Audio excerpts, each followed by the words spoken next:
Welcome to part 29. This video is dedicated to Poes, hearts, and other stuff.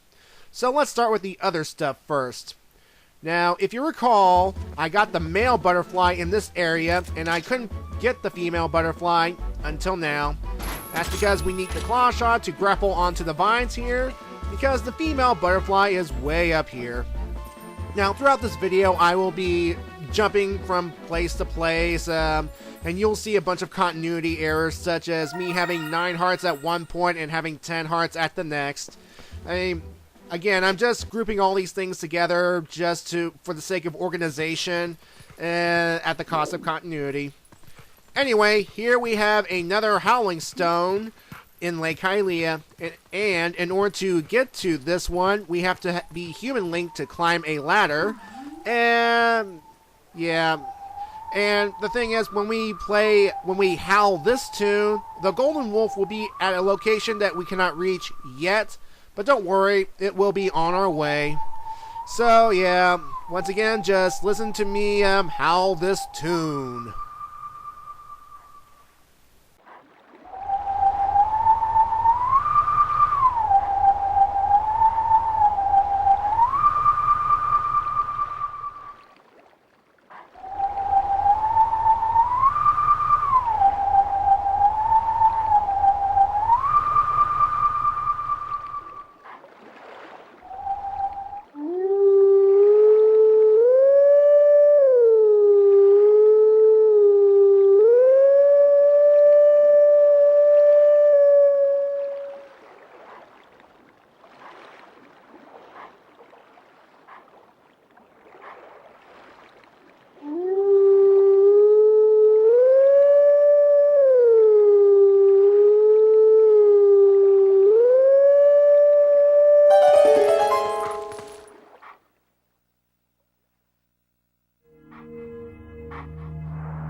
Alright, let's get some heart pieces, shall we? 3 more, in fact. Now, the first one we are going to get is located on Death Mountain Trail. And if you go back to the Death Mountain Trail for the first time since the whole Goron Mines incident, the Goron who first pushed you downward will apologize and offer to springboard you upward on the trail. And that's nice of him. And other Gorons will be happy to springboard you upward. So yeah, and you need to springboard to this area right here, because that is where we are going to get our heart piece. It's going to be near a hole that's on the left side of the wall, and all we have to do is jump on down. Now, this location is also the site of a Poe, which I will show you later on in this very video. So you can get 2 for the price of 1 and whatnot, but Like I said, I'm organizing all these things into nice categories and stuff. I want to be all nice and neat. Because the beauty of Zelda games, well, these Zelda games, they've been known to do things and random things. You can do anything and you can pretty much do anything you want. Well, out of order, out of sequence. And it doesn't really matter. I mean, you could essentially get a heart piece now, heart piece early. It doesn't really matter. Now we're going back to Lanayru Spring because it has a heart piece as well. And you can really look at the layout of Lanayru Spring. You can tell that it's really pimped out its spring here because, well, for one, it's inside a cave. Yeah, I mean, look at him. Look at all these Lanayru spirit statues. I bet you anything the other spirits are jealous. I mean, all the other spirits are essentially outside in the wide open space. But here, Lanayru gets its own cave. It gets its own decorative items. But to be fair, Lanayru is the biggest province of Hyrule. And people do come to pay tribute to him, so he's worshipped more like a deity than the others. But what do I know?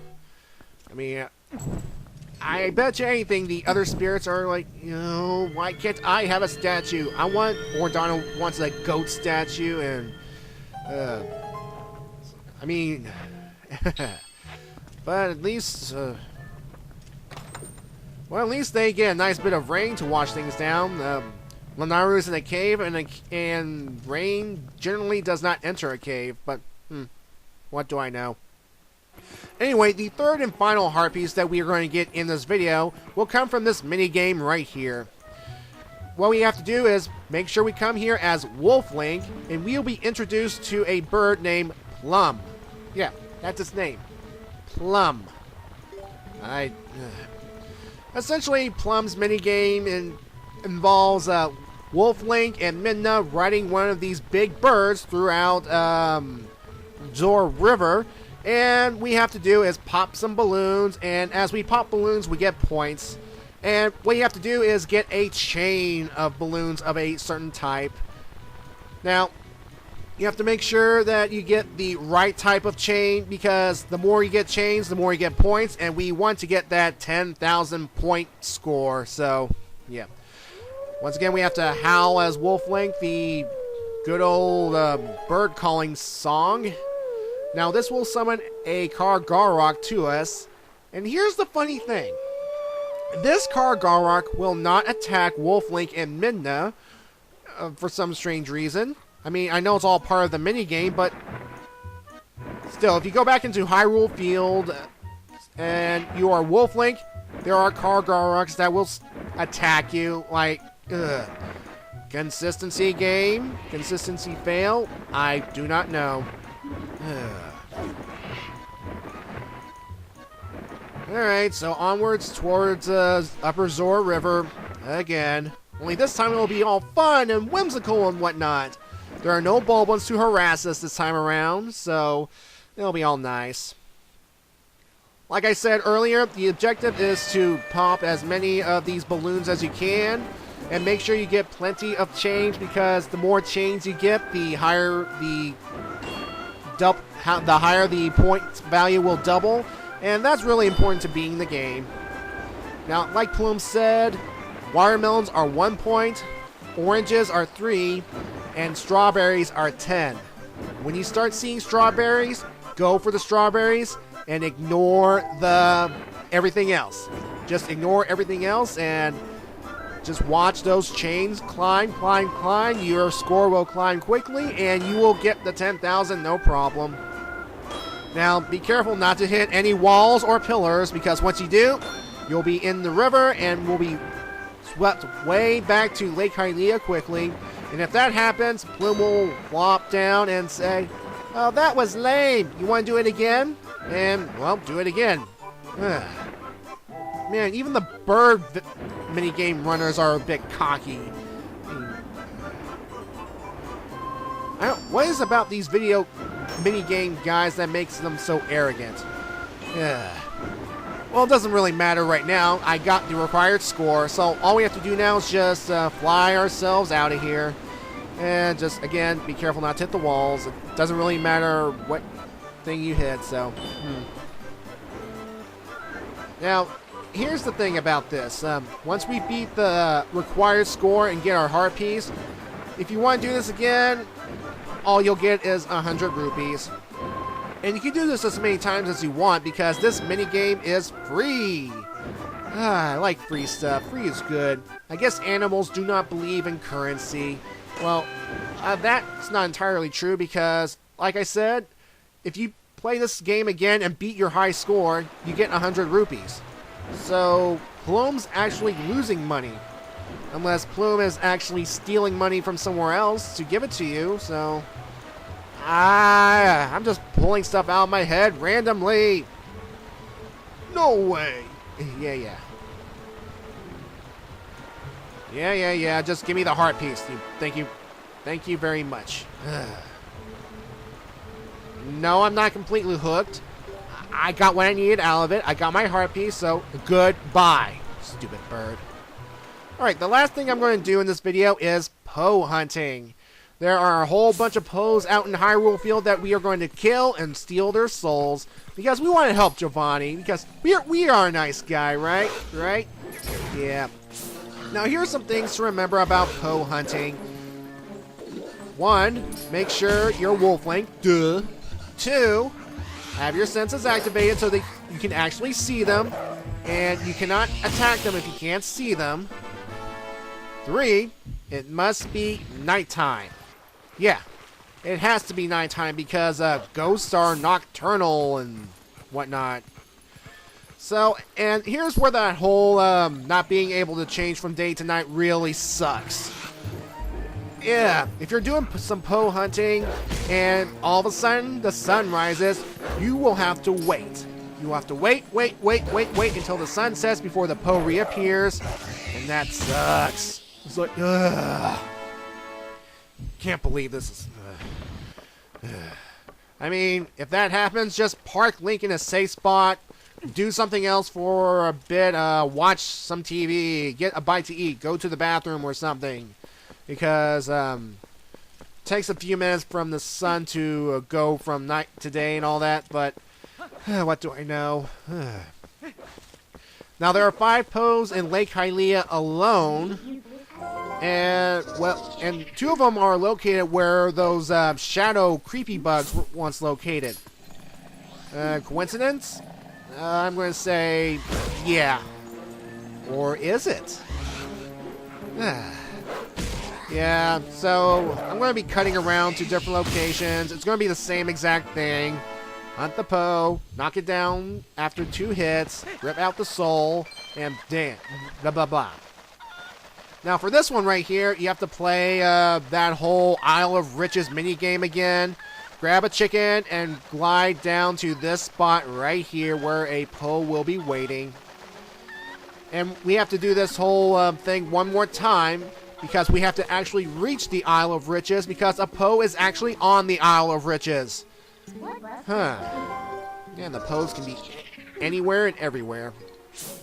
Now in this video alone, I'm just concentrating on the Poes that are actually in the overworld. No actual... There are Poes hidden in caverns, hidden holes and whatnot. But I will show these the next video. In fact, if you are tired of me, if you are tired of seeing all these Poes throughout this video, if you are tired of seeing all of this, then go ahead and skip on to part 30. I promise, things will happen in part 30. We are actually moving on with the game. I swear. We will go to a new location. We will move on. But then, probably in the next part, I will essentially do some more Poe hunting. But in the new territory. In new territory, mind you. Yeah.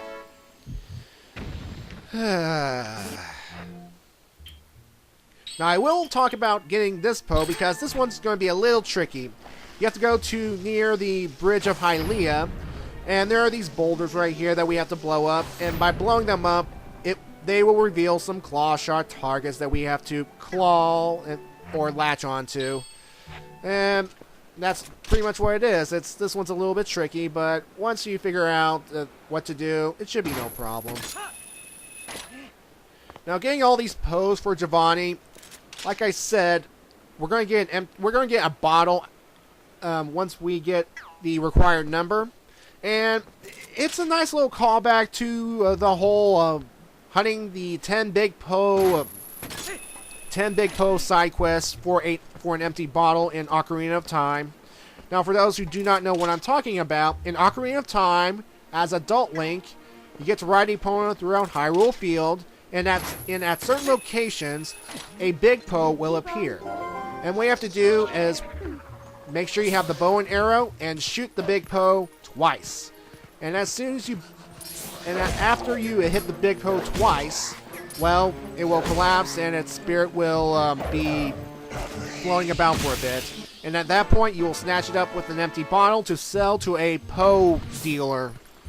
Yeah, there's a Poe dealer in that game. But hey, all empty bottles are good for stuff. So yeah, and I'm rambling like blah. I mean, the thing about Poes is they've been around since A Link to the Past. I mean, they mainly hang around graveyards and whatnot, but it's not until Ocarina of Time where they became a bit more prominent, as it were. I mean, sure, they've hung out in graveyards, but they've also been an influence of Ganondorf, and jeez, they're a source of evil. Man, the designs of these Poes are weird. Now, the designs of the Poes in this game, if you take a close look at the artwork, they have a creepy scarecrow-like slasher smile kind of thing if you look real close. Ugh. I mean, who designed these things? Really? I mean, in Ocarina and Majora's Mask, they're just hooded figures. I mean, they're creepy enough. In Wind Waker, they're just plain old goofy. I mean, sure, the mask gives off a little creepy vibe, but they're just plain old goofy, and they have legs to walk around with. They're just plain silly. I mean, I understand Wind Waker is a cartoony game, but yeah, anyway, here's the spot where I was talking about back in Death Mountain Trail. Careful not to fall off. In fact, when you're encountering these Poes on places that you can fall off, just take your time. Don't rush things. You'll get them eventually. By the way, this took a lot of editing to get all of this condensed down to a reasonable amount of time. You're welcome. I mean, it's about 2 hours of footage condensed to about 20 minutes. Yeah, you're welcome. I mean, of course, it's just me messing around, collecting rupees for the Malamart expansion project, getting heart pieces, as you just saw, me screwing up at certain points, but overall, it's not really that bad. And if you are confused at where I'm at in relation to these Poe hunting locations, well, just look at the map at the lower left corner. It should give you a basic clue. Like right here, for example, it's the Kakariko Gorge that, well, near the bridge at least. So yeah. Trust me, these Poes with scythes can do pretty much major damage. And I believe this is the first time a Poe is armed to the teeth. Well, not armed to the teeth, but...